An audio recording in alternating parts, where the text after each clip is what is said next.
All right. Yeah, hi everyone. So as you know, this meeting is recorded and will be uploaded to YouTube. So I was thinking that we could go through the initial roadmap that we had. Let me try to present.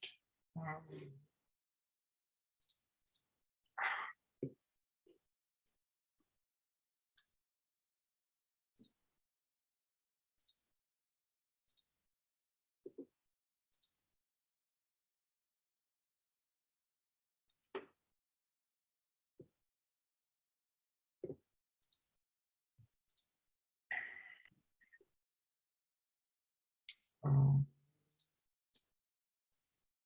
150. Can you see my screen? Yes, you're presenting your entire screen. Like one entire screen, right? Yes.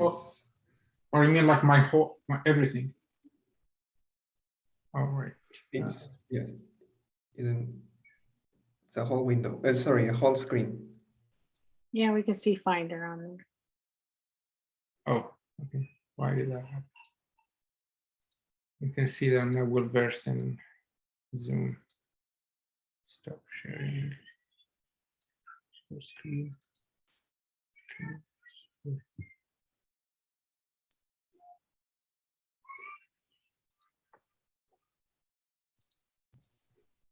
Now we can see the docs. Okay, now? Not anymore. Nope, not anymore. Oh. Now I see an empty desktop. Okay, now. Yeah. Ah, there you go. All right. Sounds good. So I like try to really sketch a roadmap, and maybe a roadmap is a strong word at this point. Is mostly like, you know, headlines and high level ideas of what we want to pursue. We want to fine tune those. And as I discussed last time, we have three, I was calling them pillars or work streams. If you can check here the outline, we've got the job API, job management, and specialized hardware. And one thing that we discussed last time was actually trying to determine the state of the art, like where are we right now? So that's one of the things that we could do as well.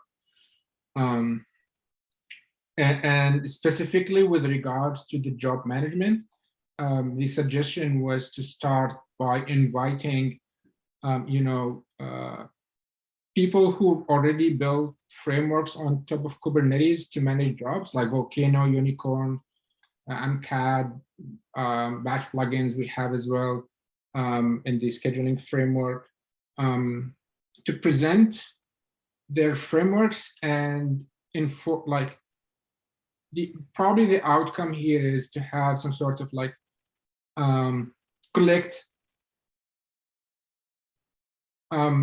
what Kubernetes is missing, what exactly are they trying to, what are the gaps they're trying to bridge, and what things that we believe it should be pushed upstream.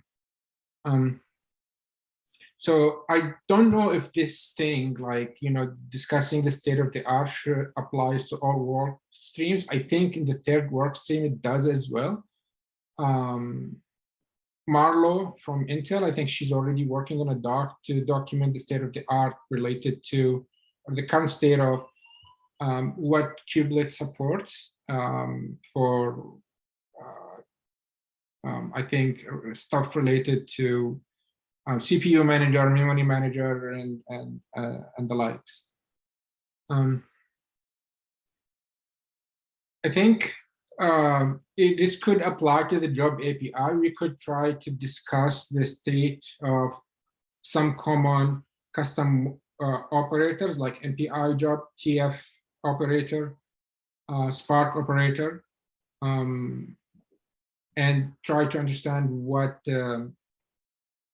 are the missing features in the job API that they had to do a custom resource, or even if they had to do a custom resource in all cases, how can they use the job API as a building block?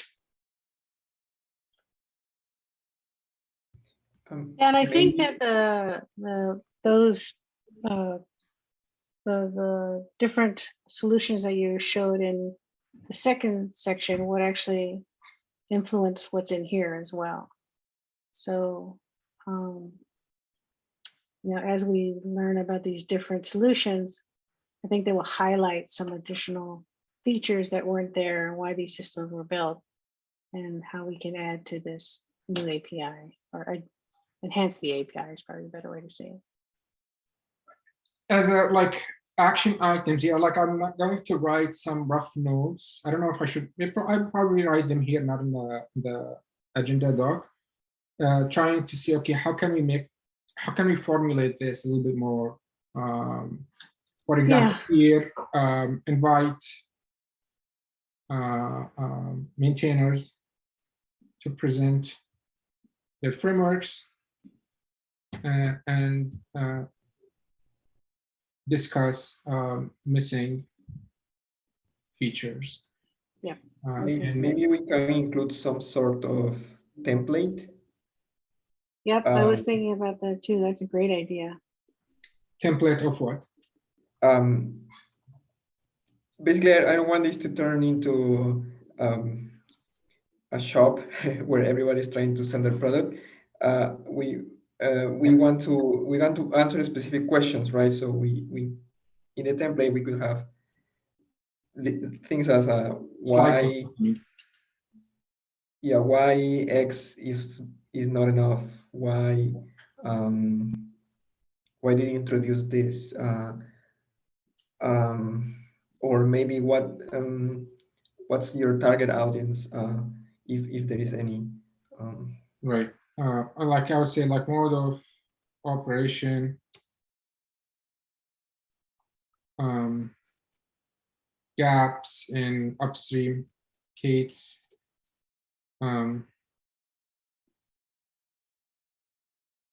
Is that we can work on one? Like I guess. Yeah. For example, one thing I'm thinking is some frameworks introduce their own job, right? Well, you will come back to the original question of the other work stream of what is missing in the job API. Yes, I'm gonna switch to my other account here because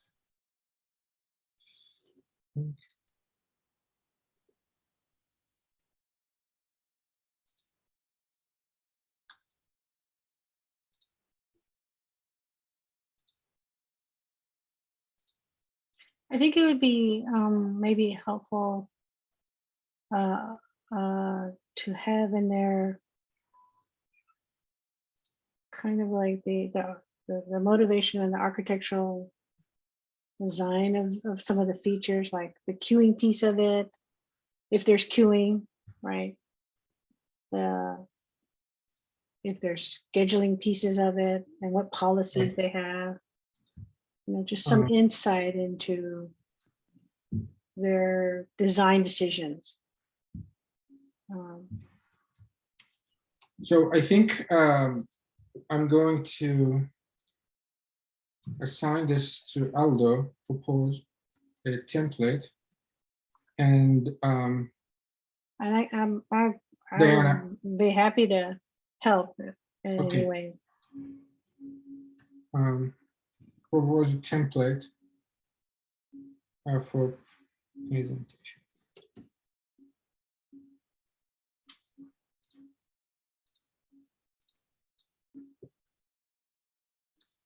Okay, that sounds good. I think this covers it for this initial, like, you know, step towards what we want to do with this work stream, at least as a first step. That would inform the next ones. Do we want to discuss more here beyond this at this point?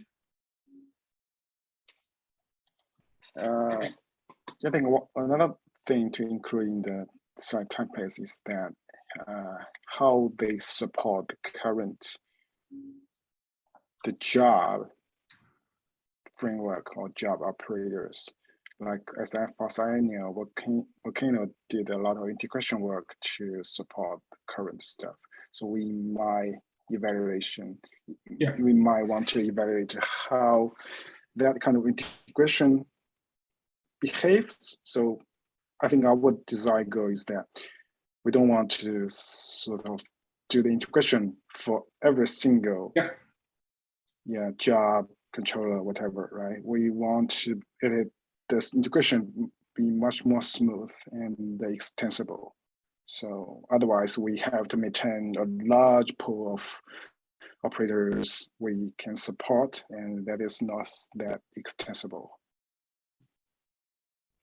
Right, I think this is a good like high level idea, which is whether they, for example, support a job API that they propose, and then anybody that wants to use it, they have to somehow model their workloads using that API, or there is some sort of like, again, like Volcano, there's an annotation that defines the group of pods after they are getting created and whatnot. So that's a good point. Yeah, I mean, support for custom workloads is extremely essential. As I mentioned before, like the job API is lacking a lot of features, and it's not enough to just say, okay, assume that everybody's going to use it and that's it.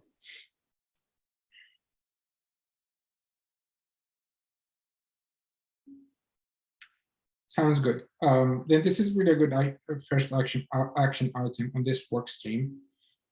Aldo, are you happy with this one? I'll put you in the spot here, but only because you proposed it to have a template to collaborate with Diana. Yeah, if Diana wants to start, that's great, because code freeze is coming and I need to work on my feature. But okay, sure. I'll take a first pass, and then I'll reach out to you and kind of go through that. Thank you. Any comments, thoughts? Do you like to discuss more here? I can go through these, like there's a few things that I had on mind, but we can, if you have something else, we can add it now. I think, so I think another angle to look at this and the supporting model to look into that is that whether we can have a standardized metric or what kind of other stuff can evaluate how good this kind of integration we do for each like job, for each third-party operator. Like for Spark operator, by giving this kind of size cluster and by giving this kind of workloads, how good and how, I mean, what's the measurement methodology we can use, and what kind of tool we are missing to measure this kind of how good is like this scheduler versus another. So if we can have this kind of stuff, we will be. I mean, I think, I'm not sure if we are trying as a working group to grade schedulers. It's more about trying to find common ground that can be pushed upstream without influencing too much what the different frameworks are trying to do. We're not trying to impose a specific model. And because like if we define a metric that says, okay, this is good and this is bad, it may as well influence a specific design. And that metric may not apply to every single, type of workload that these frameworks is targeting. So I'm not sure what we gain by I got your point. So I say that it's just because in terms of technical decision, for example, when you evaluate the different tools, one question coming from your upper management is that, well, give me some sort of results, why you choose this over that, and if there can be a metric and proving that So that would be beneficial. But if it's not in the scope, then each team that evaluating this tool will have to work themselves to come up with this kind of number. Yeah, I'm fine with that. It's out of the scope of this working group. That's totally fine. I mean, like, definitely, like, again, like we can expand the working group into many different directions. I would suggest we start, like, again, by first trying to learn about these frameworks, try to document the different modes of operation that they employ, and then work our way from there. Yeah, sure.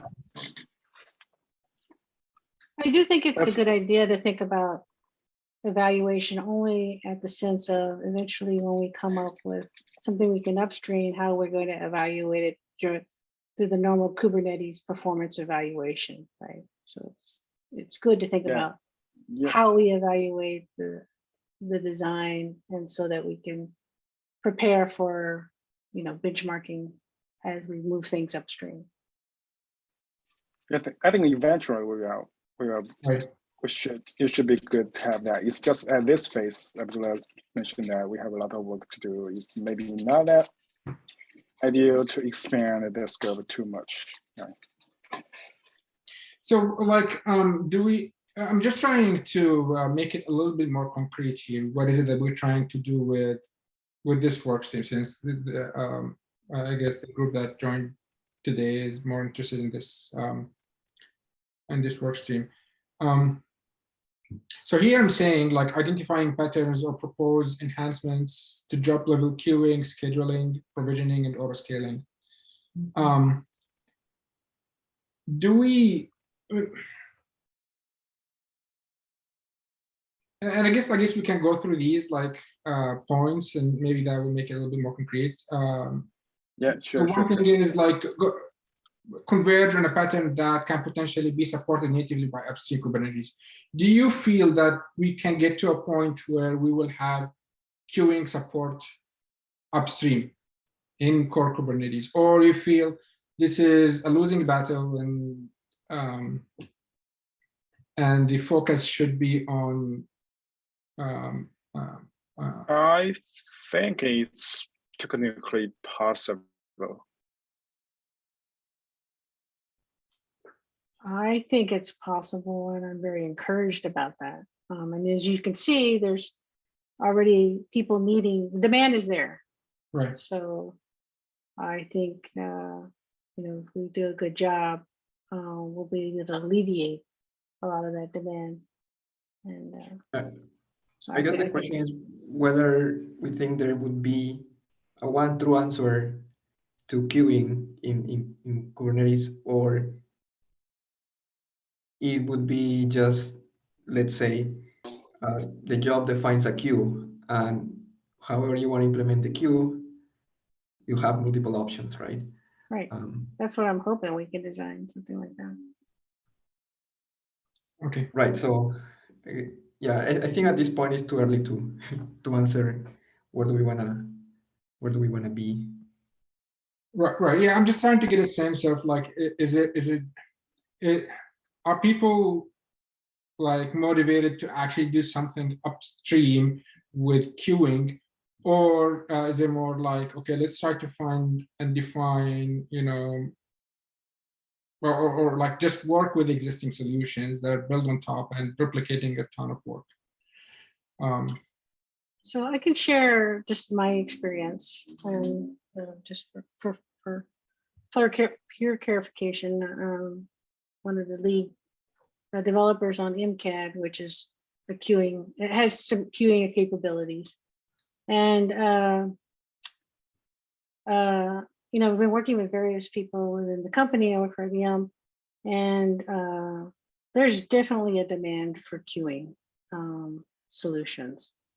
Because, and the big motivation is many times you'll have workload focused applications on clusters, and many of the teams are wanting to now put, mixed workloads and solving the problem of, capacity issues with or without cluster auto scaling, right? Right. So worked with many teams that are trying to solve this problem where you can mix these different types of workloads with different types of batch workloads and coexist and setting policies around it, which is priorities, quotas, right? And using multiple clusters even.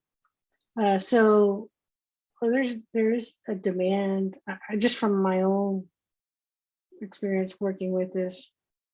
And so I'm very excited to see this because some of the features that we were using, I see them already as we are talking about this. So it'd be nice to have this upstream, if that helps. I'm just sharing that.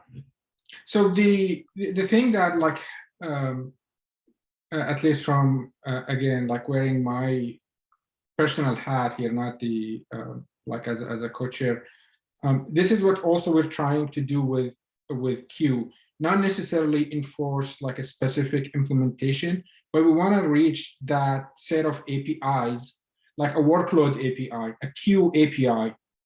And that's why the thing that we try to share is an API doc with use cases. Implementation, you can implement it multi-cluster, single cluster, auto-scale, not auto-scale, doesn't matter, because the way that I guess we want to model capacity is not by looking at existing nodes, but by saying, okay, here's an object that defines how much resources you have, right? And here is a workload API that you can queue and use that capacity. Now, how do we implement those in the background? It would depend. It could be custom. It could be like you could have multiple implementations for it, I guess. Yeah, exactly. I kind of think of it sort of, I haven't thought through it all, but kind of like in the scheduler now, you have some plugin models, right? Where you can add and implement and multiple policies or multiple solutions. So if we make something and design something to where you take these pieces, put them together, and then apply your objective based on the policies that you enable, I think it could solve a lot of folks' problems.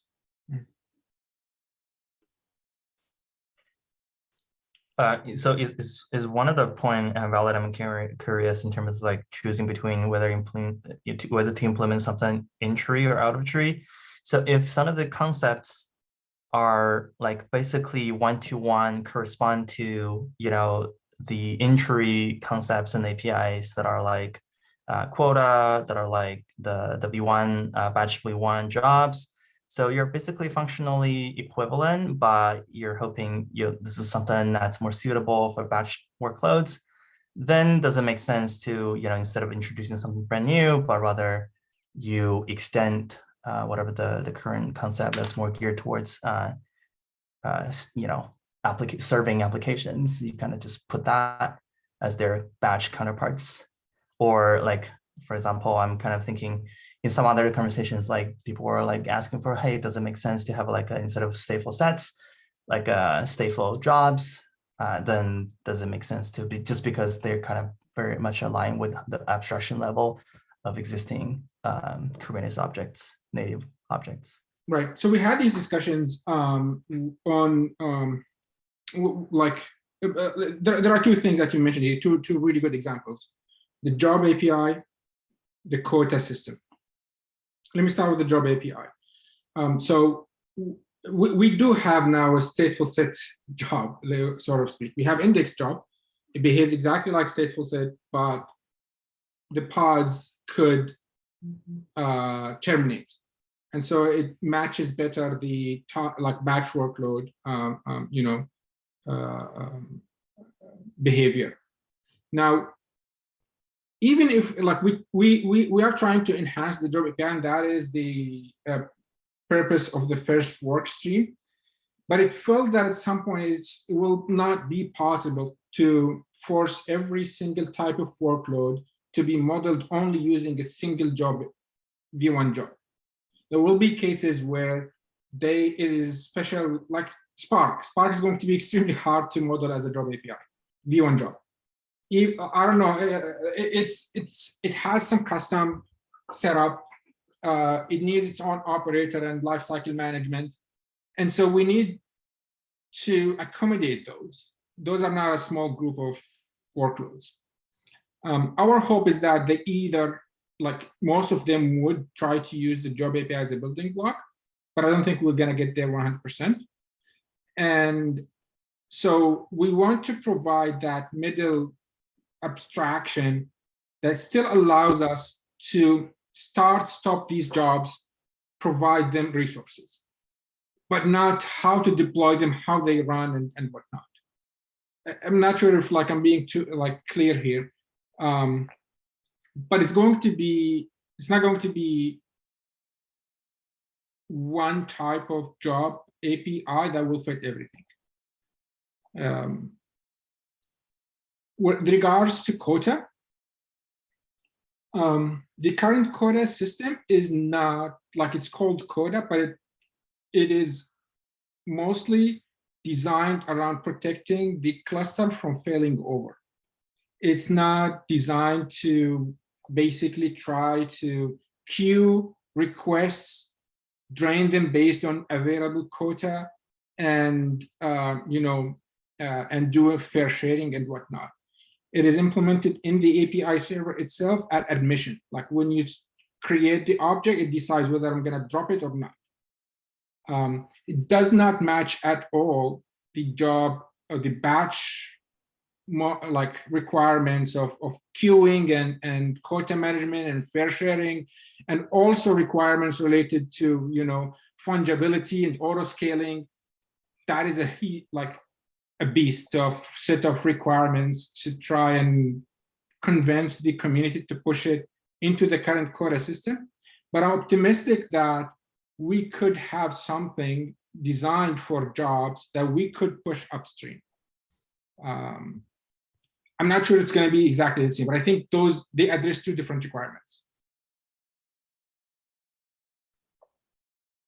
Yeah, I agree, right?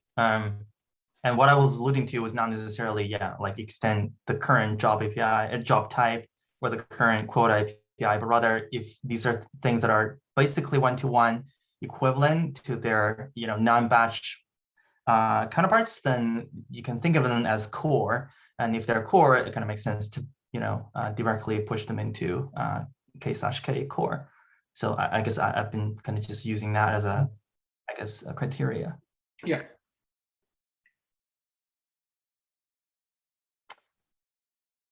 So I'm not sure. Are we? This is a 30-minute call or an hour call? It's supposed to be 30 minutes. Okay. I thought so because I was planning on I had to join another call, but yeah. No, I think we should be always on time. Okay. I can extend this meeting to 45 minutes, but it seems that this one is less popular than the other meeting. Last week we got, I don't know, as I mentioned, 17 people on the call. So we'll see how this goes forward. Okay.